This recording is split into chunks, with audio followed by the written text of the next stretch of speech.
Mas? Alhamdulillah. Pulang kampus Ya, beberapa waktu lalu di sini pas kawan-kawan mau wisuda. Iya.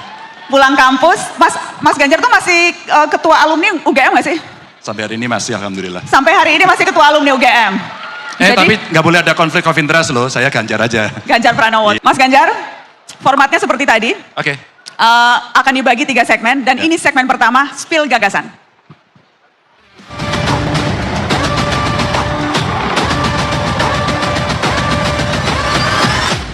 Menit untuk Anda, Ganjar Terima kasih Pranowo. Mbak Nana. Assalamualaikum warahmatullahi wabarakatuh. Salam sejahtera untuk kita semua. Om Swastiastu, Namo Buddhaya, Rahayu. Saya mau memulai dari cerita beberapa waktu lalu kita menjadi tuan rumah untuk KTT ASEAN. Lanjut. Di KTT ASEAN ini ternyata nama Indonesia betul-betul sangat dipercaya. Sebelumnya adalah G20. Maka kalau kita melihat, lanjut, kita akan menunjukkan kepada dunia bahwa Indonesia adalah negara terpercaya yang berada dalam track yang benar. Optimisme ini mesti dibangun.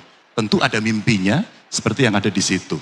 Mimpinya apa? Menuju 2045, 100 tahun Indonesia, atau kalau mundur-mundur di 2050, setidaknya ekonomi kita akan melompat dari 17 rankingnya menjadi 4. Itu akan bergantung kita dan yang duduk di depan saya. Kira-kira itu. Dan kira-kira teman-teman, kita punya PR yang tidak gampang. Apa itu climate change? Yang kemudian kita mesti betul-betul berpikir sangat-sangat serius. Sangat serius pada persoalan ini. SDM kita tidak unggul, gak akan bisa kita tangani. Anggaran kita tidak cukup, tidak bisa kita tangani. Kepedulian tidak ada, no way. Tidak akan bisa tertangani.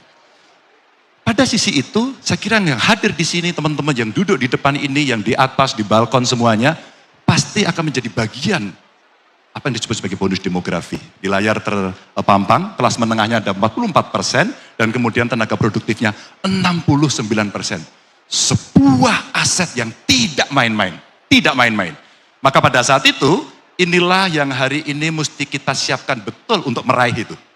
Meraih dengan serius, menyiapkan dengan baik, dan hari ini saya senang diundang di UGM, karena ini bagian atau menjadi Center of Excellence. Kampus yang betul-betul sebenarnya bisa kita ajak, kita order untuk merancang itu dengan baik, dengan data yang bagus, riset yang bagus, dan seterusnya. Dan transformasinya ada 6 pilar. 1, soal pangan yang mesti dipenuhi, India sudah tidak mau mengekspor lagi. India tidak mau. Vietnam, Thailand menahan diri. Indonesia yang kaya banget, apakah cukup bisa meningkatkan produktivitasnya? Apakah cukup SDM kita memberikan? Apakah cukup benih yang baik? Apakah cukup saprotan yang bagus? Dan apakah ada off-taker yang bisa mengambil sehingga stabilitas harga tercapai? Pangan. Termasuk diversifikasinya. Kembali lagi. Yang berikutnya kemudian, kita bicara kondisi lingkungan yang tadi sepenggal saya ceritakan karena global climate change kemudian terjadi situasi yang memburuk. Saya kira di beberapa tempat sekarang sudah mengalami gangguan ISPA karena polusi yang sangat luar biasa. Dan kita mulai pelan-pelan untuk mendorong, mengingatkan, berkomitmen sejak Kyoto Protocol, kemudian Paris Agreement, 190 negara saya kira, dan COP besok akan diselenggarakan di Uni Emirat Arab, semua akan ditagih komitmennya. Seserius apa? Roadmap-nya seperti apa? Suka tidak suka, mau tidak mau. Maka mengurangi gas emisi, ekonomi hijau, ekonomi biru yang menjadi potensi untuk bisa kita kembangkan, itu yang mesti kita lakukan. Kembali lagi. Maka teman-teman, pada saat itulah kemudian tidak cukup ledakan penduduk yang sangat luar biasa, bumi saya kira sudah berada pada kapasitas yang berlebih. Suka tidak suka, energi sangat dibutuhkan. Tapi energi yang mencemari, rasa-rasanya, oke bro, metal dulu bro. Yes. Energi yang mencemari pasti sudah akan ditolak. Pasti sudah akan ditolak. Tapi yang renewable yang mana? Apakah sudah cukup? Panel suryanya sudah cukup belum? Tenaga anginnya sampai di mana? Ya, geotermanya sampai di mana? Ini hari yang menjadi PR dan ada 2 senario besar. Senario moderat 2034 kita 31,8%. Di 2029 kita 23,5%. Tapi kalau mau skenario optimis, kira-kira 2034 kita berada di 56,9%. Berat, tapi kita harus lakukan. Suka tidak suka, no choice. Ini yang akan terjadi. Kembali lagi. Maka pada saat itulah, percepatan yang harus dibangun itu tidak cukup mengandalkan hanya human. Kita butuh alat. Kita butuh alat. Apa instrumen yang bisa membantu? Artificial intelligence Dunia digital yang infrastrukturnya mulai disiapkan sejak sekarang agar di remote area pun menjadi fair. Ada keadilan yang mereka terima sehingga dia bisa mendapatkan itu. Dan kalau itu bisa berkembang sampai dengan ekonominya, bahkan sampai ekonomi digital itu ada potensi yang bisa kita baca. Saya coba mencari teman para pakar untuk menghitung 4.531 triliun. Tentang tantangannya sudah kelihatan, infrastruktur, literasi digitalnya yang mesti dipenuhi, dan akselerasi yang mesti kita lakukan. Kembali lagi, maka teman-teman, Bapak Ibu sekalian, energi sudah, digitalisasi sudah, maka pendidikan dan kesehatan. Tugas negara, tugas pemerintah adalah ngurusi orang sejak ibu hamil, sejak kita masih dalam kandungan, sampai terlahir, kemudian meninggal. Negara mengurusi semua yang ada di situ. Maka modal manusia sehat, modal mereka yang sehat lahir batin adalah yang utama. Adalah yang utama. Teman-teman, kalau itu kita sudah punya, nggak ada stunting, maka pertumbuhan jiwanya bagus, fisiknya bagus, otaknya bagus. Begitu dikasih pendidikan bagus, mereka akan mendapatkan itu. Pendidikan dan kesehatan yang baik. Dan kalau itu sudah berjalan terus-menerus, maka kita bisa lihat, lanjut yang tadi, dari pendidikan, maka kita bisa lihat kondisi, ya bidang kerja yang tidak sesuai sekarang 53,3%. Ini orangnya kreatif, terlalu punya talenta tinggi, atau salah jurusan. Ini yang terjadi. Upah di bawah UMR masih 49, maka hari ini menjadi PR yang nanti mesti kita bereskan. Dan tingkat pengangguran terbuka masih 5,83%. Maka job creation yang hari ini betul-betul kita butuhkan. Sekolah vokasi, investasi dan hilirisasi yang mesti kita lakukan, dan dari tenaga kita optimalkan sendiri. Kecuali kita tidak mampu, mari kita kolaborasi. Tapi transfer of knowledge, transfer of teknologinya mesti dilakukan, harus. Itu yang kita lakukan. Dan mata kuliahnya, karena kita di kampus, rasanya mesti dinamis dan menyesuaikan perkembangan zaman. Adaptif. Bu Rektor, saya kemarin menyampaikan pada teman-teman, rasanya MKDU-nya ditambah. Tidak hanya kemudian kita bercerita yang sudah ada, plus pelajaran digital. Rasanya anak-anak yang sekarang ditambahi ilmu itu, inovasinya berkembang dengan sangat luar biasa. Sangat luar biasa. Maka menjemput hilirisasi yang akan dilakukan, mesti disiapkan SDM-SDM yang unggul. Kembali. Kalau kita melihat seperti itu, ini semua berjalan dengan baik. Tidak akan bisa berjalan mulus-mulus saja kalau penegakan hukumnya memble, korupsinya jamaah, dan sistem kemudian tidak bisa mengakomodasi itu. Akhirnya, bocorlah di mana-mana. Ini problem yang kemudian mesti kita tangani. Kita lihat saja, kalau dari grafik yang saya munculkan itu, antara yang orange dengan yang biru, berapa kasus dan berapa tersangkanya. Tapi, menghukum tidak cukup. Mencegah jauh lebih baik. Maka memberikan pendidikan anti korupsi sejak dini rasanya menjadi sebuah kewajiban. Membangun integritas sejak dari dini. Dan tantangannya, kebiasaan korup, kebijakan korup, sistem aturan korup, dan praktek yang korup. Saya kurung di dalamnya. Apa karena aktor, regulasi, atau kelembagaannya. Ini yang kemudian menjadi kita tata, sehingga penguatan aparat penegak hukum mulai jaksa, KPK, dan kepolisian is a must. Termasuk reform di masing-masing kelembagaannya. Kembali lagi. Maka teman-teman, kalau kita melihat dari ini, next. Ada 3 fondasi melipat gandakan anggaran untuk mengcover itu, melakukan digitalisasi di dalam dunia pemerintahan agar lebih cepat dan membasmi korupsi. Ada regulasi, sistem dan kelembagaan, dan aktor yang harus dilakukan. Terakhir, maka ingin saya sampaikan bahwa lanjut, ada 7 yang kemudian mesti kita sampaikan. Membangun SDM produktif sebagian tadi saya sampaikan, stabilisasi harga pokok yang mesti kita lakukan, dan kemiskinan mesti dihapus setidaknya yang ekstrim mesti nol. Kerjaan sudah dimulai. Memperkuat jaring pengaman sosial sampai dengan hilirisasi menuju industrialisasi kelasnya dunia. Dan tingkatkan nilai tambah infrastruktur yang hari ini sudah dibangun oleh pemerintah sebagai fondasi yang kuat. Dan mari kita kembalikan alam Indonesia jauh lebih baik. Terima kasih. Wassalamualaikum warahmatullahi wabarakatuh. Mas Ganjar Pranowo, terima kasih. Boleh dipersilakan duduk Mas Ganjar. Kita akan mulai ngobrol Mas. Sambil saya menunggu hasil polling, daftar apa yang teman-teman yang hadir dan juga yang menyaksikan ini mau dibahas bersama Anda. Tapi sebelumnya saya ingin memulai dengan isu yang ramai sekali Mas seminggu terakhir. Apa itu? Dan saya ingin dapat klarifikasi langsung dari Anda Mas. Ya. Perihal tayangan azan yang menampilkan sosok Anda di stasiun televisi milik Haritanu yang kita tahu adalah seorang ketua partai yang mendukung pencalonan Anda sebagai presiden. Ya, KPI, Bawaslu memang sudah bilang tidak ada pelanggaran. ya, Tapi video azan itu sudah menimbulkan banyak persepsi beragam di publik, Mas. iya. Sampai sejauh ada yang bilang Ganjar Pranowo sedang memainkan politik identitas. Oke. Jadi saya mau tanya langsung ke Anda. Ya. Apa niatan dan maksud Anda, Mas? Masuk TV, berwudu, sholat, di tayangan azan? Ya, MNC punya tim kreatif kemudian mengajak saya dan saya pastikan dia punya kepentingan yang lain, apakah untuk company-nya, apakah untuk kepentingan yang lain. Dan kemudian dia mengajak saya dan saya sampaikan, saya tidak punya sejarah politik identitas. Identitas saya adalah yang seperti ini dan kita melakukan hal yang biasa dan kemudian semuanya menilai, hasil akhirnya Mbak Nana sudah sebutkan. Mas, diajak oleh MNC dan Anda katakan pasti punya kepentingan lain. Kalau kepentingan Anda pribadi mau diajak apa, Mas? Saya sebenarnya diajak pada banyak program berikutnya dan nanti Mbak Nana boleh menunggu. Sudah kita siapkan program berikutnya yang lain dan pasti akan juga tayang di sana. Dan pada saat itu saya hanya mengingatkan, kalau ini nanti masuk pada wilayah kampanye, tolong dipertimbangkan. Kecuali bukan wilayah kampanye, silakan Anda pakai.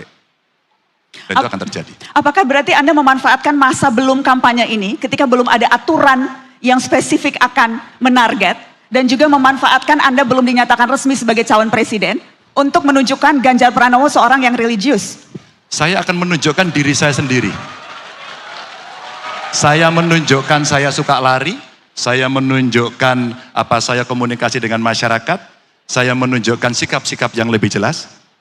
Sekali lagi, saya tidak ada dalam sejarah politik menggunakan politik identitas. Boleh dicek. Jadi Anda membantah keras politik identitas bermain di azan itu? Mbak, ada identitas saya yang banyak dibaca. Mbak saja sudah mengidentifikasi saya dengan identitas saya. Mas Pulang Ganjar, kampus? Pulang kampus. Di UGM. Tapi kemarin hari saya orang yang pernah kuliah di UI juga menyampaikan politik identitas saya. Mas Ganjar pakai batik, Makara dong gitu. Identitas saya kan banyak, tapi itu tidak saya jual. Karena pada sisi yang lain, saya bertemu dengan Bante, saya bertemu dengan pendeta dan pastor, dan itu diupload lebih dulu sebelum cerita-cerita ini, dan kemudian muncul statement Mbak Nana yang saya agak terkejut. Baik. Mas Ganjar, tadi dengan Mas Anies, saya memulai perbincangan dengan membuka LHKPN, Mas. Silakan. Jadi saya juga ingin membuka LHKPN Mas Ganjar. Dengan senang hati.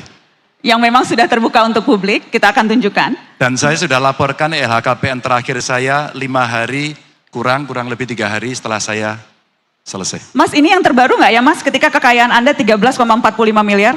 Kira-kira segitu. Kira-kira segitu. Enggak, ini tahun 2022 Mbak. Ada yang lebih baru yang mungkin KPK belum melakukan, dan sekali lagi 3 hari setelah saya pensiun sudah saya laporkan. Lebih kaya atau lebih miskin, Mas? Ya, masih segitu karena setelah itu saya punya hutang untuk bangun rumah saya di Jogja, dan saya jual rumah saya yang ada di Cibubur, sehingga kemarin harus anjlok dulu, tapi naik sedikit ketika kemudian saya menuntaskan seluruh pekerjaan saya. Masih sekitar angka-angka itu. Mas Ganjar, saya tanyakan ini salah satunya karena diskusi soal betapa mahalnya kalau ingin jadi pejabat atau kalau masuk dalam kontestasi politik di negeri ini. Biaya politiknya mahal sekali. Ya. Apa rencana Anda untuk bisa membiayai, ada ilustrasi Mas Ganjar, untuk TPS saja, TPS kurang lebih itu nanti akan ada 810.000. Ya. Jadi kalau satu TPS satu saksi dikasih 1 juta begitu ya, itu sudah 800 miliaran lebih sendiri, baru soal TPS. Belum yang lain-lain, mahal sekali. Bagaimana strategi Anda untuk bisa membayar biaya yang besar itu, Mas? Ada yang lupa Mbak Nana sampaikan seolah-olah saya sedang berjalan sendiri. Tidak. Ada partai yang mengusung, dan besok itu Mbak, untuk pertama kalinya Pilpres dengan pilihan legislatif bersama. Maka sekarang soal pembiayaan dari partai menyiapkan sehingga nanti saksinya kan tidak sendiri-sendiri, saksinya bersama. Maka secara sistematis kami melakukan pelatihan saksi. Siapa mereka? Ada partai-partai pengusung, kader-kader partai, termasuk para relawan. Sehingga sebenarnya pembiayaan gotong royong sudah disiapkan oleh mereka. Saya ternyata tidak diberikan tugas untuk itu. Maka saya berjalan saja sesuai dengan apa yang menjadi penugasan saya sebagai seorang capres. Itu kalau baru 1 unit? Ya. Ada lagi unit-unit yang lain tentunya? Betul. Dan ada sebenarnya ketentuan di dalam undang-undang Pilpres ya, atau pilihan legislatif itu, donasi bisa dilakukan kok secara terbuka. Yang penting satu, bisa transparan, bisa akuntabel, dan kelak kemudian pasti akan dimintai pertanggungjawabannya ketika kemudian mereka harus melakukan selama perjalanan kampanye sampai kemudian di akhir. Itu. Saya kira model pembiayaannya sangat beragam. Seorang anak muda Indonesia yang tinggal di Amerika, tiba-tiba telepon saya tidak terlalu kenal. Kemudian dia datang dan dia menyampaikan beberapa pengalamannya, dia mengikuti kontestasi 2 pilpres yang ada di sana, dan ternyata dia menjadi salah satu tim suksesnya di sana. Oke. Lalu dia sampaikan kepada saya, Mas saya mau bantu, saya nggak kenal tapi saya mau bantu Mas Ganjar. Apa yang kamu bantu? Saya punya aplikasi. Aplikasi ini bisa kita pakai untuk berkomunikasi dengan publik, menyampaikan gagasan, ide dan sebagainya, termasuk bagaimana fundraising dilakukan. Ada 2, donasi yang bisa diberikan oleh mereka, dan yang kedua, kita bisa menjual merchandise di sana. Saya kira ide-ide kreatif inilah yang kelak kemudian perlu kita akomodasi yang datang dari anak muda itu. Mas Ganjar, soal pendanaan partai politik, Ya. Anda pernah mengusulkan agar partai politik mendapat bantuan dana 1 triliun setiap tahun dari APBN. Apakah Anda masih pada gagasan yang sama, Mas? Ini Anda sampaikan tahun 2021 waktu Betul. itu. Masih gagasannya masih sama? Masih, sebenarnya tidak itu Mbak, lebih jauh lagi ketika saya masih di DPR RI. Menarik sih sebenarnya, ada hu-nya tadi. Gitu ya. Ada teman-teman saya yang menjadi dosen ilmu politik di sini. There are no democracy without political party. Tidak ada demokrasi tanpa partai politik. Tidak ada calon presiden yang tidak diusulkan oleh partai politik. Tapi kalau gubernur kepala daerah, bisa. Oleh perorangan. Apa yang mau saya ceritakan? Pernah saya menjadi tim lobby, pernah saya menjadi ketua pansus, pernah saya menjadi anggota pansus. Ketika menyusun undang-undang parpol dan pemilu, termasuk pilpres. Saya ada di dalamnya. Saat itu berbincanglah semua orang, sampai dalam sumber pembiayaan partai politik adalah badan usaha milik partai. Tapi apa yang diputuskan? Tidak ada yang setuju Mbak. Lalu partai hari ini suaranya hanya dihargai sedikit sekali. Sehingga akumulasinya bergantung dari representasi seluruh jumlah yang ada. Apa yang terjadi Mbak? Duitnya sedikit. Kemudian berangkatlah 2 tim, satu pergi ke Amerika, satu pergi ke Jerman. Lalu membandingkan 2. Amerika saya kira lebih pada personal yang masuk. Tapi sistem kepartaian yang ada di Eropa berbeda, Jerman berbeda. Maka kenapa banyak sekali yayasan atau stiftung yang ada di sana? Konrad, Friedrich Naumann Stiftung. Contoh-contoh itu yang kemudian mendorong, saya tanya sama anggota parlemen sana, duit Anda gede banget. Iya, kami gede banget. Kami melakukan kaderisasi partai, itu sumber rekrutmen kader. Kami menyiapkan pemimpin, kami menyampaikan gagasan dan ideologi ke seluruh dunia, dan kami membiayai dari itu. Mbak, kalau tidak ekstrim multipartai, tapi simple multipartai yang kita lakukan, maka apa yang terjadi? Partai tidak terlalu banyak. Kalau partai tidak terlalu banyak, 1 triliun untuk sebuah perjalanan demokrasi tidak terlalu banyak. Tapi ada catatannya Mbak, karena ini duit negara, maka pengelolaannya harus transparan dan akuntabel, dan BPK turun untuk memeriksa itu. Maka fair menurut saya. Dan di tengah banyaknya program yang Anda usung Mas, seberapa ini akan jadi prioritas? Karena misalnya Mas, kalau sekarang kan aturannya itu Rp1.000 per suara sah teman-teman. Jadi yang paling besar dapat APBN itu sekarang partai Anda Mas Ganjar. Dapat PDI Perjuangan karena suaranya terbanyak, dapat uang APBN-nya juga terbanyak, 27 miliar. Kecil. Itu kecil ya Mas? Banget. Dibandingkan dengan? Mbak, Anda mau melakukan kaderisasi seperti apa Mbak? Maka kalau partai kemudian sebagai sumber kader, dia harus mengedukasi, ya kadernya, ya publik. Lalu Anda ingin mendapatkan seorang pemimpin yang tumbuh dari sana. Anda berharap 27 miliar untuk melakukan itu Mbak? Tidak bisa.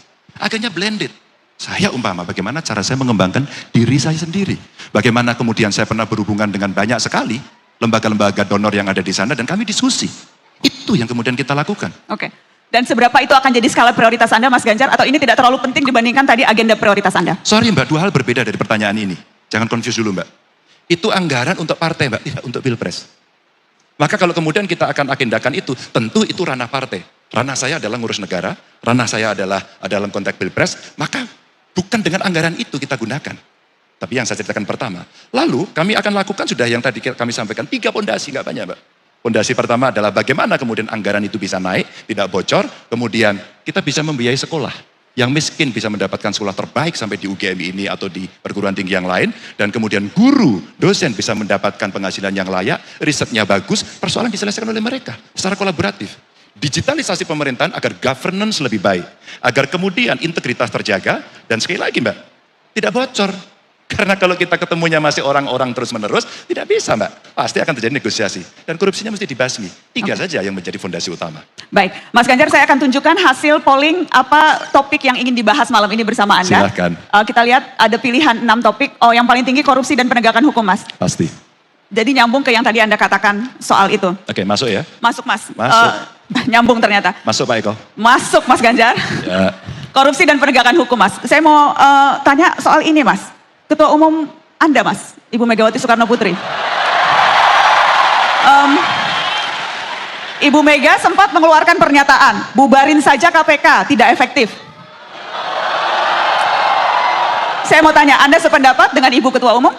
Dalam konteks penegakan hukum, boleh nggak ada slide yang bisa ditampilkan ya? Dari sisi hukum tadi itu. Baik dari jumlah penindakan kasus korupsi yang ada di Indonesia 2018-2022. Biar semua publik audiens tahu sikap saya sebagai capres. Agar tidak terjadi konfus, siapa berpendapat, siapa yang sedang duduk di sini. Kita sambil tunggu slide-nya disiapkan, Mas. Silakan. Baik, lalu saya tanya, tantangannya tadi sudah saya sampaikan pada teman-teman ya. Yang pertama, kebiasaan kita korup. Kerja nyogok, mau dapat proyek nyogok, dan kemudian ketemu seseorang ketangkap OTT KPK, siapa? Aktor, analis aktor. Atau barangkali kebijakan yang korup. Karena regulasi menguntungkan sebagian dan kemudian itu dijadikan seolah-olah ini untuk kepentingan bersama, tapi yang bermain itu beberapa orang saja. Atau sistem aturan yang korup dari sisi kelembagaannya. Jangan-jangan memang aturannya kurang bagus. Atau terakhir, ya prakteknya yang tiap hari tertolerir itu sudah biasa kok, nggak apa-apa. Namanya juga orang kuasa, power tends to corrupt. Nggak bisa. Ini tantangannya. Maka saya tuliskan Mbak di dalam solusi ini.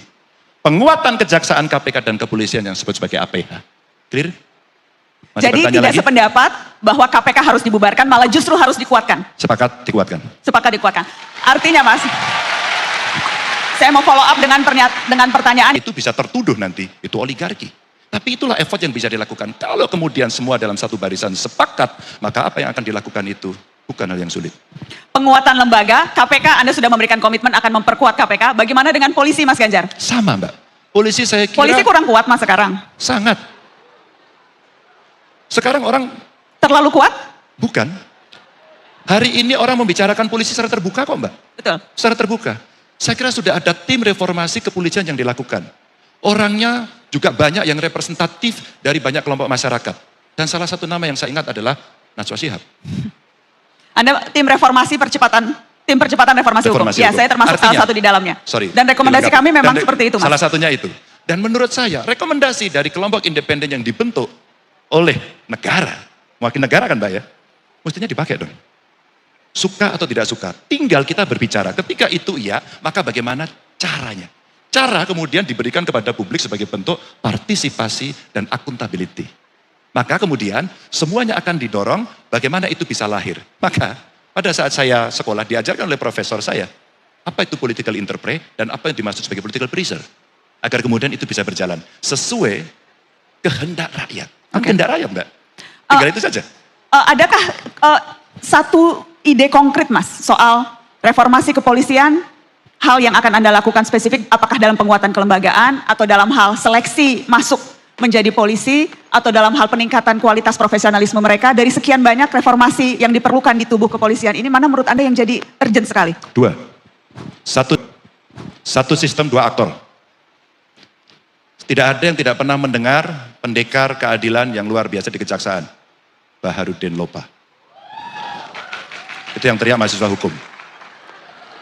Mahasiswa hukum dan orang Makassar seperti saya. Iya. Idola, almarhum Dari Pak Sulawesi Lopa. Barat ya, betul. Saya mengidolakan beliau. Apa yang terjadi? Ketika sistemnya baik, aktornya nggak baik, ternyata nggak jadi, Mbak. Ketika sistemnya kurang baik, aktornya lebih dominan, itu bisa lebih mendrive. Maka ada dua. Maka yang mesti dilakukan adalah sistem yang kemudian diperbaiki dan memilih aktor. Tentu ini bukan suatu yang mudah seperti ketika saya mengucapkan hari ini. Tapi harus saya sampaikan karena Anda bertanya. Mas Ganjar, kita akan lihat lagi. Boleh tadi nomor 2-nya apa ya? Nomor 1 kalau tidak tadi kan sudah. Nomor 2-nya soal lapangan kerja, Mas Ganjar. Silakan. Lapangan kerja. Mas, Anda menyebut divisi Anda salah satunya. 100% lulusan terserap dunia kerja atau berusaha. Ya. Konkretnya apa, Mas Ganjar? Apa strateginya ketika Anda menyebut 100% lulusan terserap dunia kerja? Siapa sih Mbak yang bisa menentukan bahwa calon tenaga kerja ini kualifikasinya seperti ini? Industri dong. Perusahaan dong. Pertanyaan berikutnya. Teori lama mengatakan adakah link and match dengan dunia pendidikan? Teori lama Mbak, diomongkan terus sih tapi. Maka konkretnya adalah bagaimana link engagement itu betul-betul bisa dilakukan. Berapa kebutuhan tenaga kerja, spesifikasinya apa, kapan dibutuhkan. Maka seperti cerita manpower planning, itu bisa dilakukan dari awal kok. Buat saya, kasih aja penugasan di kampus. Kasih penugasan di sekolah vokasi. Saya punya cerita kecil, saya tidak tahu apakah cukup bisa mewakili ya Mbak ya. Saya berasal dari orang keluarga tidak mampu, dan kami bersusah payah untuk bisa kuliah dan lulus dari sini. Dan itu merubah nasib keluarga kami. Dendam, jelek ya Mbak dendam, tapi harus saya ungkapkan jujur, saya dendam, ada kemiskinan. Maka pada saat saya menjadi gubernur, saya buat SMK Jateng. 3 Mbak sebagai uji coba. Hanya menerima dari kelompok miskin. Ketat, kami bayar penuh, boarding school, Mbak sampai hari ini 100% lulusannya terserap. Dan pada saat itu, di tengahnya, kita bekerja sama dengan industri. Industrinya saya izinkan Mbak. Sebagai teaching industry, dan mereka boleh merubah kurikulum. Pertanyaan saya, apakah kita di dunia pendidikan mau dan mampu untuk melakukan fitting, adjust, adaptasi dengan kondisi itu? Mbak, kalau itu terpenuhi, maka ya kita siapkan. Saya ingat teman saya yang sekolah di Australia, mungkin temannya Mbak Nana juga ya. Mas Ganjar di Australia itu, tren kebutuhan tenaga kerja itu disesuaikan selalu dengan dunia pendidikan. Kalau trennya hari ini mining, maka banyak sekali perguruan tinggi menambah kerja fakultas mining. Tapi sekarang sudah dengan IT, banyak sekali yang kemudian miningnya dikurangi, sosial politiknya dikurangi, dia kembangkan itu. Maka itu menjadi sesuatu yang dinamis. Inilah yang kemudian mesti kita siapkan menuju ke sana. Oke. Mas Ganjar, karena kan kalau ngelihat datanya, faktanya tingkat pengangguran saat ini justru di jenjang yang lebih tinggi. SMK, SMA, apalagi universitas lebih banyak yang nganggur daripada lulusan SD. Masuk kampus cuma menunda pengangguran 4 tahun, adek. Jadi sarjana tidak membuat kemungkinan kalian diterima kerja lebih tinggi. Itu faktanya, itu datanya. Itu problem yang tadi Anda sebutkan. Dan bagaimana kemudian Mas Ganjar ini bisa dibalik? Bagaimana kemudian lewat agenda prioritas yang Anda lakukan, ini bisa berbalik Mas Ganjar? Satu, investasi. Nggak bisa dipungkiri. Investasi akan membuka lebih banyak lapangan kerja. Tapi jangan salah Mbak. Anak-anak sekarang, apalagi mereka yang mau untuk tidak terikat, dan dia masuk dalam gig ekonomi, saya nggak mau kok Mas diikat Mas. Dan saya kira sebagian ada di sini. Siapa yang ingin jadi PNS angkat tangan, teman-teman? Hanya sedikit Mbak. Siapa yang ingin bekerja sebagai buruh di perusahaan? Tidak ada yang mengaku. Siapa mau jadi pengusaha? Mbak, Anda lihat ini. Entrepreneurship yang mesti dibangun hari ini. Ruang itu yang hari ini mesti dibuka. Fasilitasi negara yang mesti diberikan. Kreatif hub mesti dimasukkan. Kenapa infrastruktur digital dan digitalisasi proses yang ada itu mesti disiapkan? Karena saya tahu persis generasi muda hari ini sangat lekat dengan peralatan ini. Dia punya talent yang dia miliki dan kemudian dia bisa melakukan matching proses dan kemudian pada saat itu dia putuskan. Dan saya tiba-tiba kaget. Ada games developer, tiba-tiba menjadi desainer, atau tiba-tiba pasar Tanah Abang itu tidak laku. Pedagangnya marah-marah karena semuanya jualan di TikTok. Mbak, ini dilakukan mereka dan mereka sebagian angkat tangan. Tapi kami negara, pemerintah, mesti bersikap. Mari kita buka investasi, tapi mari kita berikan ruang untuk membangun entrepreneur kepada mereka. Mas Ganjar, saya ingin klarifikasi satu hal. Dari statement yang sempat Anda katakan kemarin, dan itu bikin ramai Mas. Ketika Anda bicara soal tenaga kerja Cina. Anda bilang, ya sudah kita usir besok pagi, tapi kamu bisa gantikan enggak. Ini kemudian banyak orang ramai mungkin juga tidak paham konteksnya. Karena saya ingin kasih kesempatan Anda untuk menjelaskan. Ketika Anda bilang memang bisa menggantikan TKA Cina. Itu Anda meragukan kualitas SDM? Atau apa maksud Anda Mas Ganjar? Ini pertanyaan yang bagus. Yang irah-irahnya. Irah-irah tahu pasti Mbak ya. Kalau sekolah hukum biasanya tahu irah-irah. Yang pendahulunya sudah Mbak katakan tadi. Berapa sarjana yang bekerja pada bidangnya. Berapa yang pengangguran. Dan Mbak Nana sampaikan kepada mereka kok tadi. Anda yang sudah belajar ini belum tentu dapat pekerjaan. Statementnya tadi. Suatu ketika saya di demo gede-gedean. Karena ada investasi di banyak negara, tidak hanya Tiongkok. Ada di Amerika, ada di Korea Selatan, ada di Jepang, ada di Eropa, ada di Tiongkok. Ramailah demo itu di depan. Saya lihat dari atas ada kawan-kawan buruh, ada aktivis macam-macam. Teriakannya itu, usir itu, usir itu. Ada nggak beritanya itu? Ada. Lalu suatu ketika saya undang saja dialog, bro apa? Kami Pak yang harus bekerja. Good. Anda yang harus bekerja. Masuk. Anda siap dites? Nggak lolos Mbak. Apakah Anda meragukan hari ini dengan persentase yang tidak terserap? Ya saya ragukan dong, Mbak. Saya ragukan dong. Terbukti kok angka penganggurannya seperti itu, masa kita masih percaya? Nggak ragu, kita harus ragu dong. Kalau kita nggak ragu melihat itu tidak terserap tenaga kerja, pemerintah kamu ngapain? Kamu tidur. Apa artinya, Mbak? Kenapa terjadi skilling, upskilling? Vokasi mesti masuk. Bagaimana agar bisa cepat? Agar kita bisa menjadi tuan rumah di negeri sendiri. Agar kita bisa bekerja sendiri. Agar kita tidak hanya menyalahkan orang lain.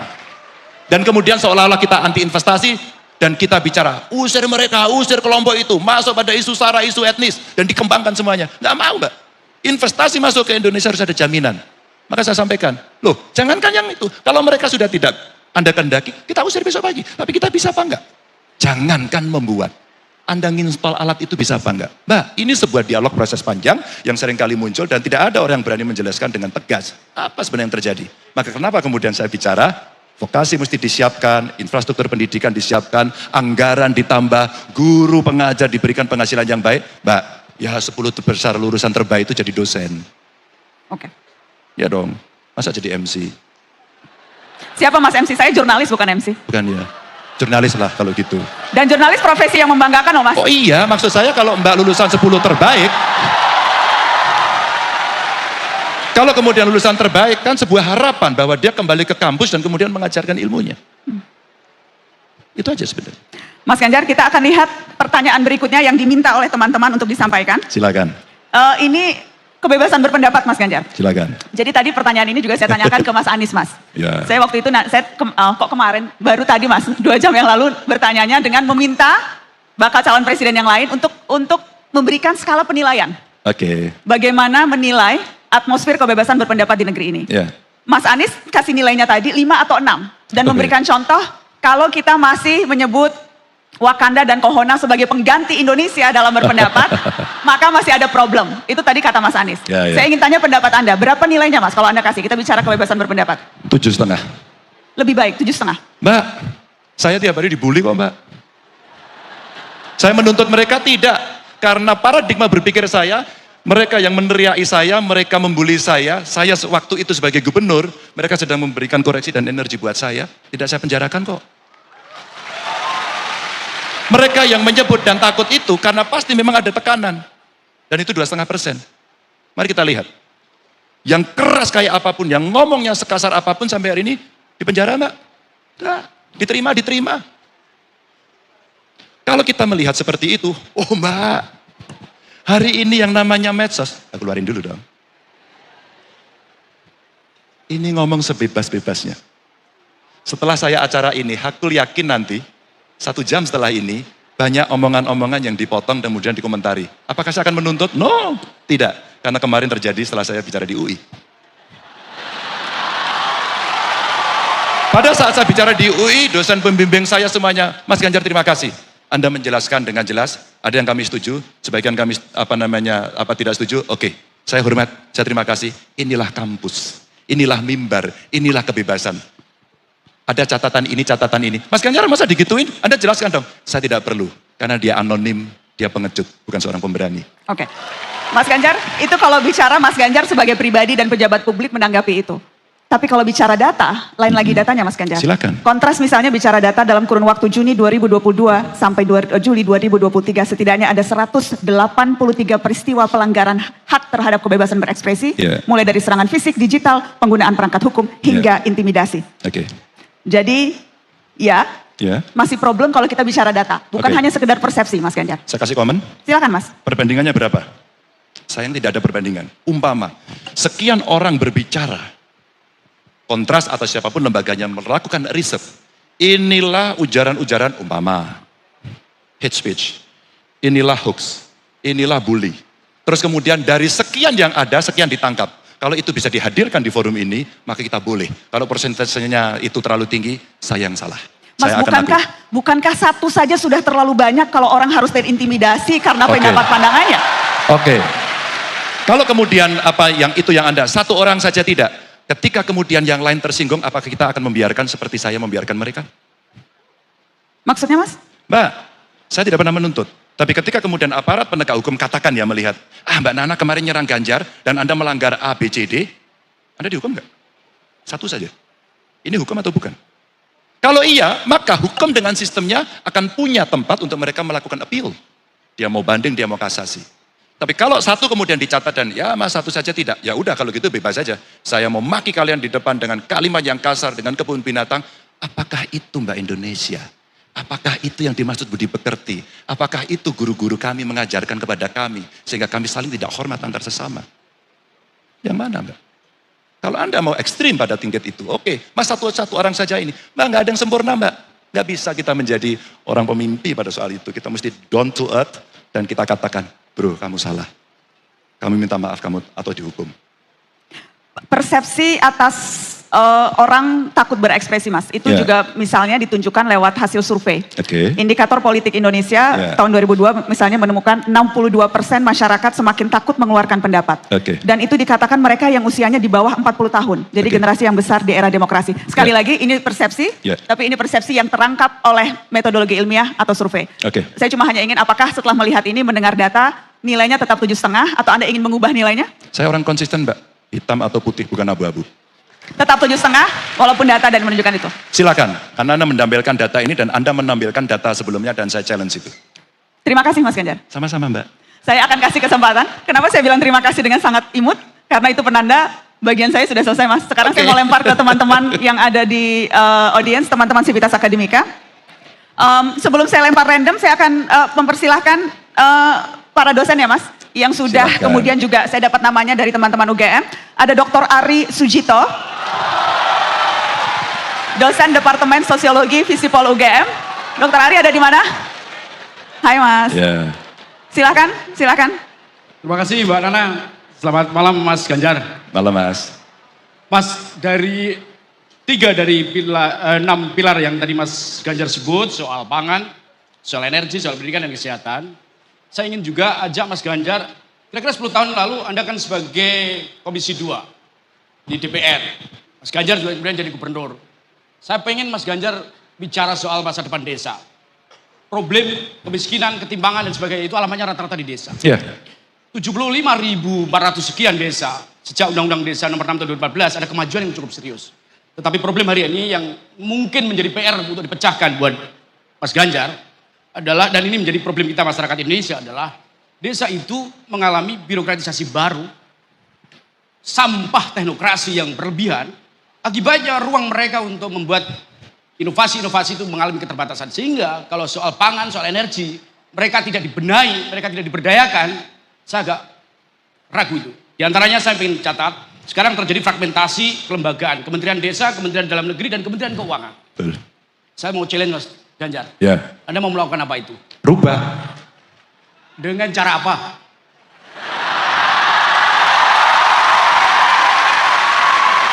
Gini Mas. Nanti dulu, nanti. Mas itu sudah selesai belum? Sebentar, makanya. Silakan dilanjut dulu. Mas Ganjar. Ini demonstran dulu ini Mbak.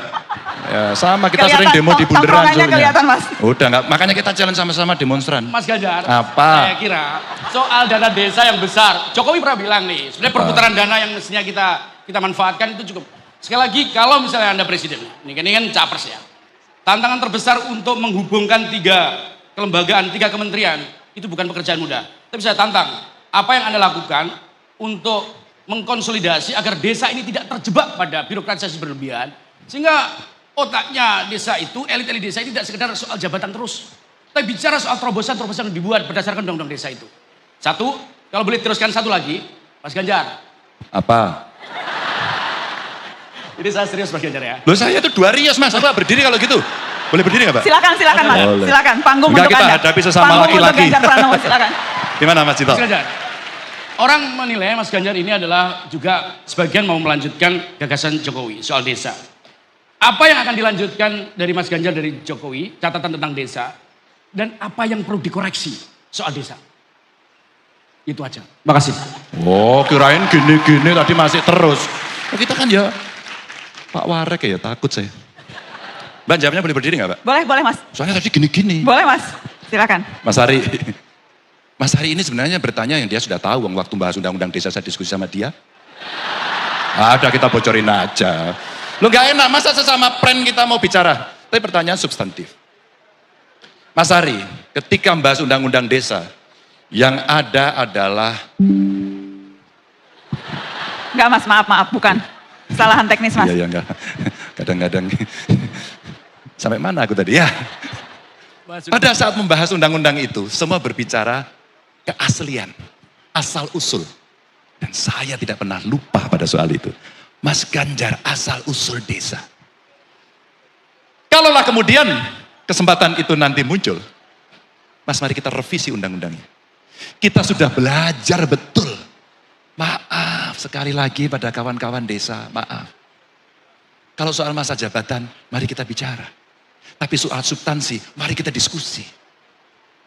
Yang perlu diberikan oleh negara ini kepada desa adalah trust. Kasih itu pada kades. Trust.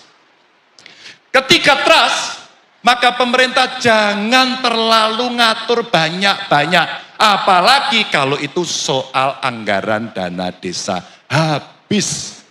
Saya pembina kades sampai hari ini. Mas Ari, kalau kita trust, asal usul desa yang asli itu kita berikan kepada mereka cukup dengan rambu-rambu. Kami tidak merendahkan, maaf. Kami komunikasi dengan mereka dan diskusi terus-menerus. Saya sampaikan Mas Ari pada mereka. Kalau kita trust, dana desanya kita kasih rambu-rambu. Agar mereka punya bandwidth yang cukup untuk menyusun program. Mereka punya pendamping desa. Punya mereka. Maka diskusilah karena itu ruang yang paling demokratis. Bahasa saya, jangan ikut kakaknya. Siapa kakaknya? Desa. Adalah kabupaten, adalah provinsi. Maka birokratisasi desa hari ini merontokkan asal-usul dan keaslian desa itu. Rontok. Akhirnya berpikir semua birokratis. Tapi kalau inovasi desa itu tumpul, salah besar. Tata kelola dana desa yang hari ini muncul dari inovasi yang ada, sudah masuk dalam sebuah buku yang dikeluarkan oleh Kementerian Keuangan. Sayang, kenapa tidak Menteri Desa? Saya mencatat juga. Sebagai orang yang memang secara moral saya ikut menyusun undang-undang desa, dan waktu itu saya jadi gubernur. Kemudian kita treat mereka agar mereka punya pemikiran-pemikiran untuk dia berinovasi. Desa anti korupsi terbentuk. Desa inklusi terbentuk bahkan dengan keagama. Kita dorong mereka. Saya terima kasih Bu Rektor. Kawan-kawan mahasiswa kemudian KKN secara tematik dan menyelesaikan program itu. Mas, pada saat undang-undang desa itu akhirnya berjalan dan praktek itu berjalan saya sampaikan. Desa, Kemendes, dengan Kemdagri, hari ini saya bayangkan gini. Soal pemerintahan dalam negerinya, itu hanya sampai di kaki bagian bawah, tapi tidak sampai di telapak. Karena telapaknya terputus. Telapaknya siapa? Telapaknya ada di Kemendes. Maka inisiasi Kemendes sudah saatnya diarahkan bukan soal membagi dan mengkapling anggaran dana desamu buat apa, tapi memberikan fasilitasi agar potensi desanya bisa berkembang sesuai dengan yang ada di masing-masing. Baik. Begitu. Terima kasih Mas Ganjar. Kita akan kasih kesempatan yang berikutnya ya Mas. Ke Dr. RR Siti Murtiningsih, dosen Fakultas Filsafat UGM. Aku udah deg-degan loh Mbak. Hah? Saya pikir Siti Atikoh. Enggak, kalau itu ngobrolnya di rumah aja Mas. Oke. Silakan Bu Siti. Ya, selamat malam Mbak Nana. Terima Selamat kasih. malam, Ibu. Dan selamat malam Mas Ganjar. Selamat malam. Ya, Siti. saya selalu mengingat Mas Ganjar itu sejak tahun 80-90-an sampai sekarang itu masih tetap sama. Kesimpulan saya salah satu, Mas Ganjar selalu muda dan bahagia. Alhamdulillah Mas. Alhamdulillah. Mas ingat di depan ada Mbak Atikoh ya. Iya, baju saya sesak. Ya, saya sangat salut terhadap kesetiaan Mas Ganjar untuk keperpihakannya kepada kelompok kelas bawah gitu. Itu bisa disaksikan betapa Mas Ganjar sering saya ikutin gagasan-gagasannya untuk kelompok-kelompok rentan ini dengan cara belusukan ke desa-desa, kemudian menyapa kepada kelompok-kelompok rentan ini. Tetapi Mas Ganjar, sayangnya kalau kita ya bicara tentang narasi inklusivitas, itu biasanya seringkali itu kita hanya didasarkan pada problem keragaman identitas. Entah itu identitas keagamaan, entah itu gender atau suku. Tetapi dalam kebijakan publik, basis inklusivitas itu seharusnya bukan hanya identitas tetapi juga kelas, saya kira. Nah, karena minimnya isu kelas dalam narasi inklusivitas, banyak sekali kemudian kebijakan negara yang sangat merugikan kelas sosial tertentu. Sehingga konflik vertikal antara warga dan aparat negara itu tidak terhindarkan. Nah, yang terbaru adalah kita bisa lihat konflik di Rempang, dan kita juga masih ingat betul konflik yang di Kendeng yang terjadi justru saat Mas Ganjar ketika itu menjadi gubernur. Wadas ya enggak Bu? Sekalian dong Bu, Oh iya. karena saya akan sampaikan. Ya, pertanyaan saya ingin tahu sebenarnya sejauh mana komitmen Mas Ganjar ini terhadap inklusivitas kelas dalam kebijakan publik. Jika ada konflik vertikal antara warga dan negara misalnya, apa yang kemudian Mas Ganjar akan lakukan? Nah itu satu, karena tadi Mas WR juga dua, saya tambah satu lagi. Boleh Ibu dijawab dulu ya Bu, mohon maaf supaya siap. kalau ada waktu nanti saya akan kasih Oke, kesempatan untuk terima dilempar kasih. lagi. Terima Boleh kasih, Mas dijawab dulu? Ganjar. Terima kasih. Apa yang akan Mas Ganjar lakukan ketika itu terjadi? Pemimpin tertinggi harus turun tangan.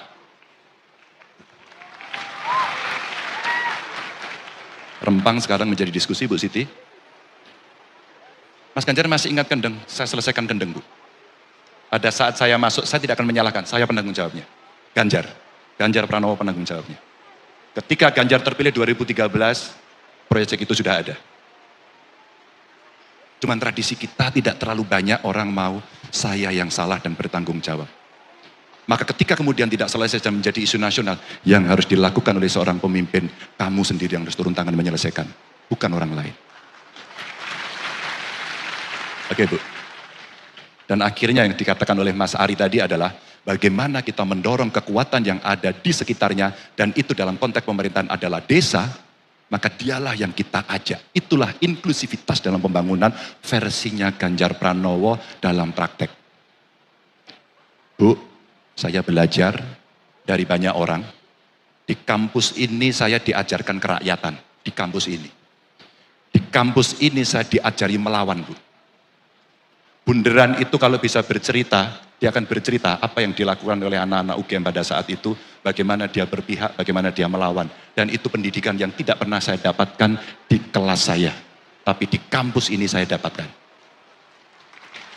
Dua, bagaimana kemudian kita melakukan? Karena kita seringkali pemerintah ini sombong, mengatakan dirinya adalah Superman atau Superwoman, seolah-olah keputusan yang top down itu adalah yang sudah benar.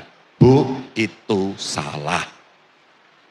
Pelajaran yang saya dapatkan oleh seorang Dr. Ari Sujito waktu saya jadi gubernur pertama adalah bagaimana partisipasi diberikan ruang kepada mereka dari kelompok-kelompok marginal itu. Bu, pelajaran yang saya dapatkan dari Mas Ari CS, apa pada saat itu? Tahun berikutnya saya menyusun APBD pertama saya izin menceritakan evidence base ya, biar saya tidak ngomong di langit. Karena ini pernah saya lakukan. Alhamdulillah kemudian kurang lebih 9 tahun Bu, setiap kali musrenbang, kami bukan mengundang orang datang ke kantor provinsi, tapi gubernur mendatangi ke 6 ex-karisidenan, mengundang mereka untuk hadir. Metode, cara. Kalau Mas Ari, bagaimana caranya? Begini Bro Ari, cara kita menyelesaikan. Lalu siapa representasi yang masuk? Camat? Enggak Bu. Bupati kepala dinas nanti giliranmu terakhir. Siapa 3 yang pertama Bu? Kelompok perempuan, penyandang disabilitas, dan kelompok anak-anak. 3 Bu. Suatu ketika saya harus menyelesaikan beberapa persoalan. Ada energi, ada pabrik semen, ada bendungan, ada jalan tol. Ibu boleh korek saya satu-satu. Dan saya kalau berkenan, kalau boleh Mbak Nana diperpanjang 2 jam lagi, saya jelaskan satu-satu. Serius. Kenapa saya sampaikan Mbak?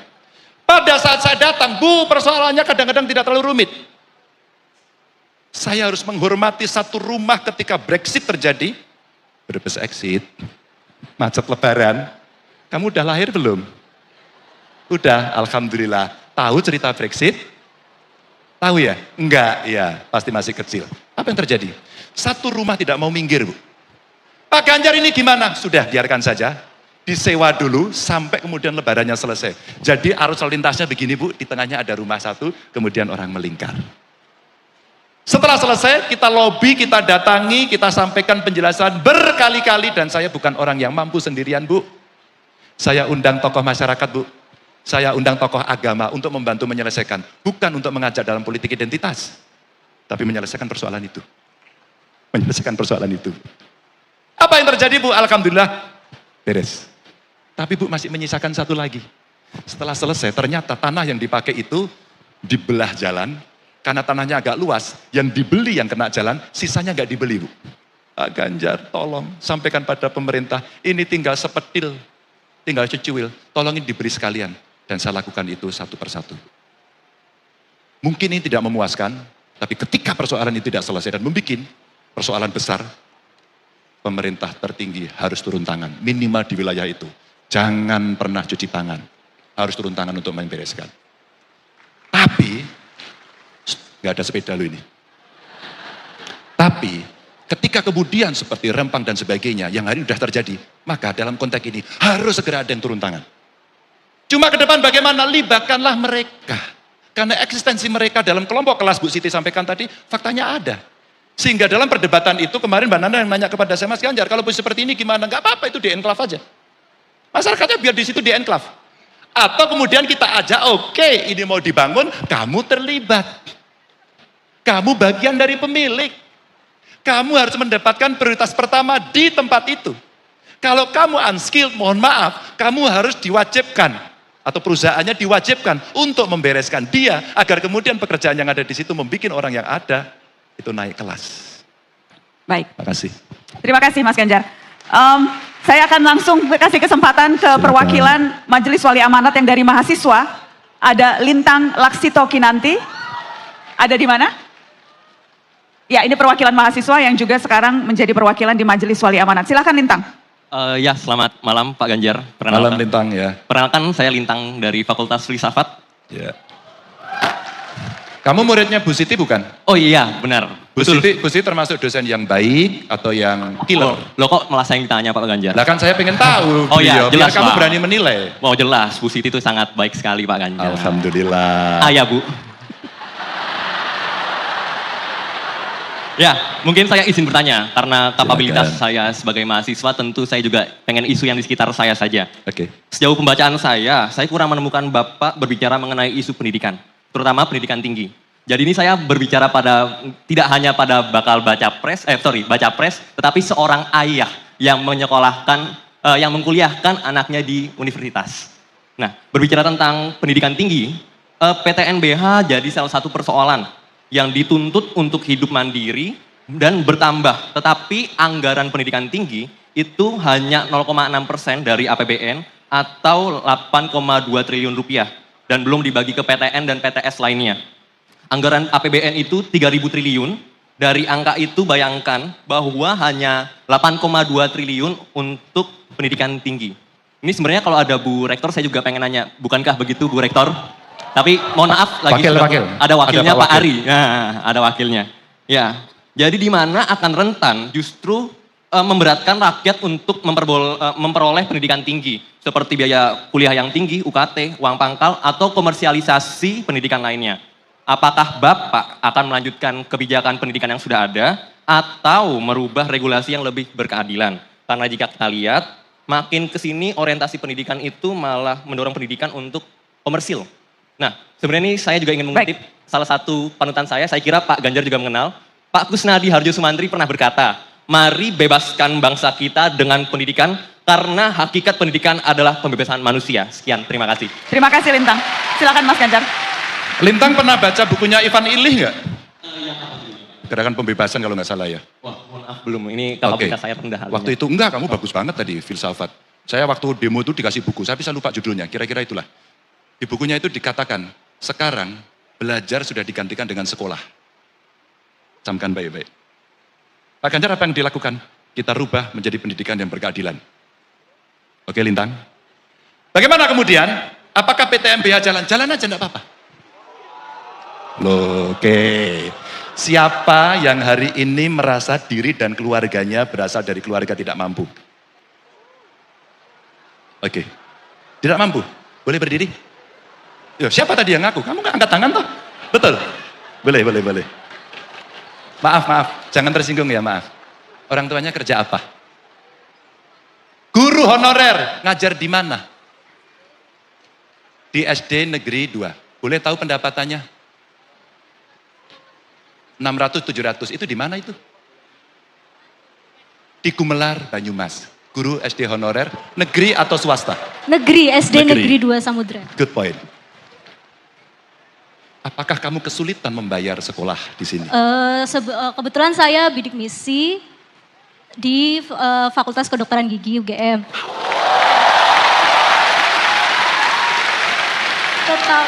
Oke ya. Ya, tetapi karena biaya praktikum dan alat bahan di kedokteran gigi itu tinggi dibandingkan fakultas lain, jadi ya masih kesulitan sekali sih Pak. Ya. Oke. Kira-kira berapa kebutuhanmu untuk membayar itu? Gimana Pak? Kira-kira kan kamu merasa, kamu sudah mendapatkan jaminan dari negara kan? Yes. Dapat ya? Iya. Masih mahal banget atau saya masih mampu? Masih mampu diusahakan. Makasih. Tapi ya. Terima kasih. Contoh. Dia, Lintang, maaf ya, maaf, dari keluarga tidak mampu. Dan dia memanfaatkan itu dan dia dapatkan. Apa bentuknya? Negara hadir kok membantu.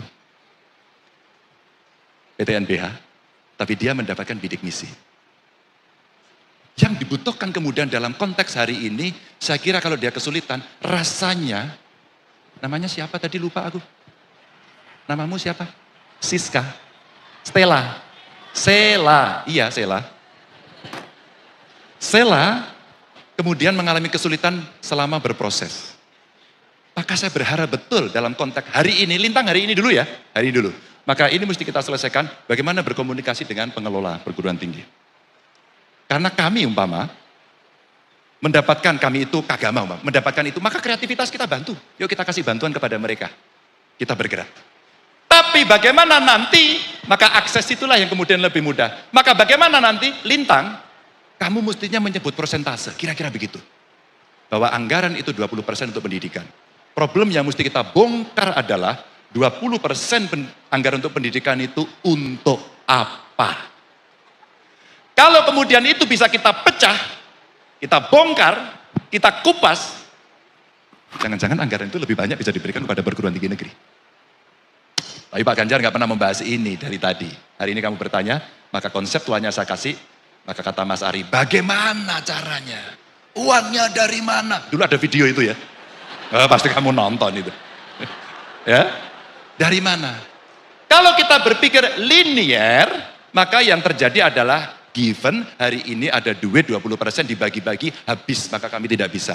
Baik. Kenapa kita tidak melakukan optimalisasi untuk meremanage apa yang ada sekarang, memperbaiki, governance-nya dilakukan, plus ada lagi LPDP yang kurang lebih angkanya sekarang 200 triliun. Baik. Mas Ya. Ganjar, satu pertanyaan lagi. Tadi kan yang sudah ditentukan, saya mau random. Yang pilih saya atau Mas Ganjar? Betul. Baik.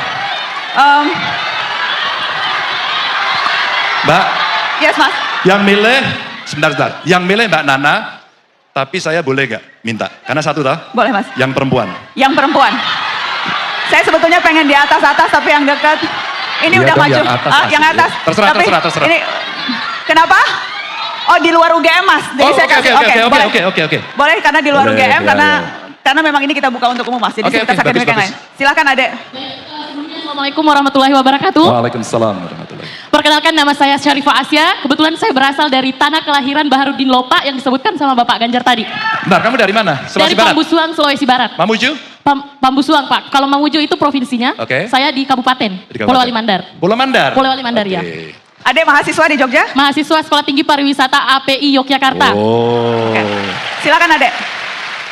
Baik, sebelumnya saya mohon maaf jika pertanyaan ini mungkin akan menyinggung atau bagaimana. Pertanyaan saya, bagaimana tanggapan Bapak soal isu Presiden Boneka? Dan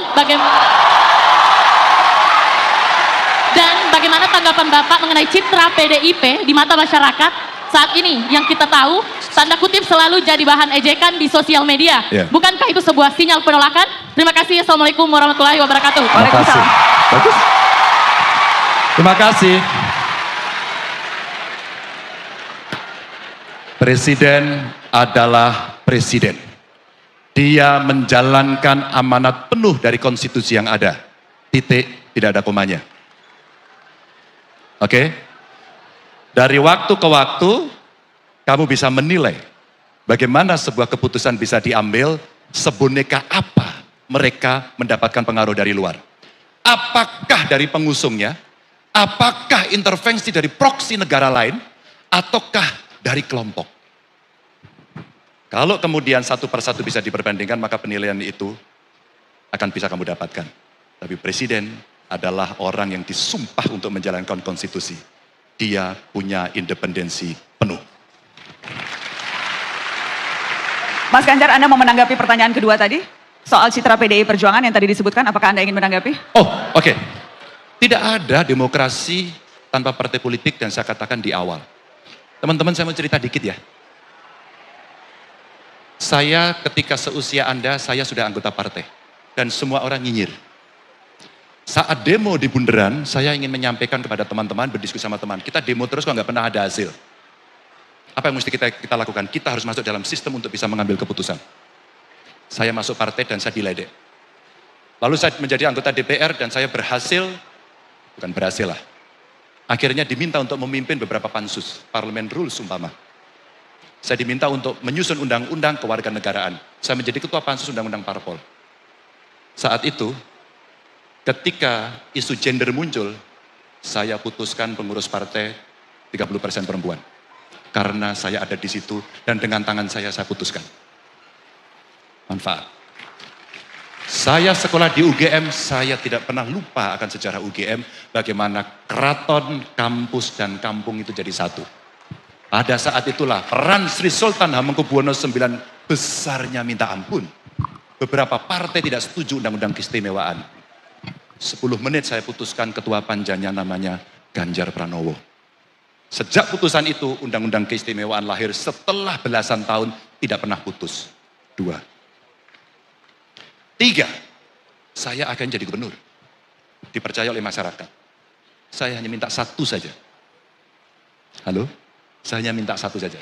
Karena saya juga pengagum Baharudin Lopa. Saya hanya minta satu. Tidak ada korupsi. Maaf kemarin di UI saya ceritakan. Saya harus mencopot 2 kepala dinas saya. Karena terindikasi korupsi dan dia ngaku sebelum pengadilan. Karena saya harus berani memutuskan itu tanpa menunggu. Anti korupsi. Keempat. Baik. Ketika tadi saya ceritakan ke Mbak Nana dan audiens. Saya dari keluarga tidak mampu deh.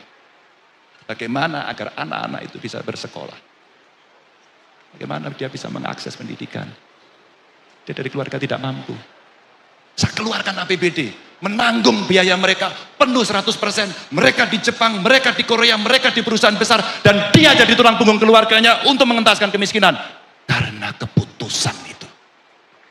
Dan saya anggota PDI Perjuangan. Dan hari ini Anda boleh menilai saya. Apakah saya bisa berpihak pada wong cilik si Marhen itu. Terima kasih. Terima kasih Mas Ganjar. Mas Ganjar, ini adalah bagian terakhir, bagian penutup.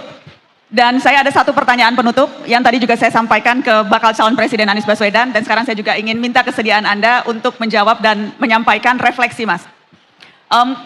Kalau tadi kita sudah, boleh tolong Mas, teman-teman FD. Jadi saya ingin minta Anda berefleksi Mas Ganjar. Berefleksi lewat pantulan bayangan Anda di cermin. Saya ingin minta Anda bicara pada diri sendiri. Melihat kilas balik apa yang sudah Anda lakukan selama ini, apa bayangan dan karakter yang Anda percaya Anda miliki sehingga Anda sampai pada keputusan yang maha besar ini. Berani mencalonkan diri menjadi pemimpin Indonesia. Boleh saya minta Mas Ganjar ke sana Mas? Berdiri di sini Mas Ganjar. Nanti ada kamera di sana. Saya persilahkan untuk berkaca dan merefleksi diri. Kita juga akan tunjukkan di layar. Boleh dibuka kameranya di layar supaya teman-teman bisa melihat pantulan Mas Ganjar. Sebentar ya Mas, saya akan tunggu teman-teman. Ya, seperti itu Mas nanti tampilannya kalau mau ngintip. Nanti di layar. Ya, oke. Silakan Mas Ganjar, refleksi Anda. Sesuatu yang tidak bisa saya lupakan adalah pesan kedua orang tua saya. Kalau soal jabatan, Jar, jangan pernah kamu kejar. Kalau itu takdirmu, laksanakan dengan baik. Jangan pernah korupsi. Bismillahirrahmanirrahim. Ganjar Pranowo bakal calon presiden. Mas Ganjar, terima kasih banyak. Terima kasih banyak waktunya sudah hadir di kolaborasi narasi dan UGM di Mata Najwa Onstage. Sekali lagi kita beri tepuk tangan untuk Ganjar Pranowo, bakal calon presiden Republik Indonesia yang sudah hadir di UGM. Sekali lagi Mas Ganjar, terima kasih banyak. Terima kasih Mas Ganjar.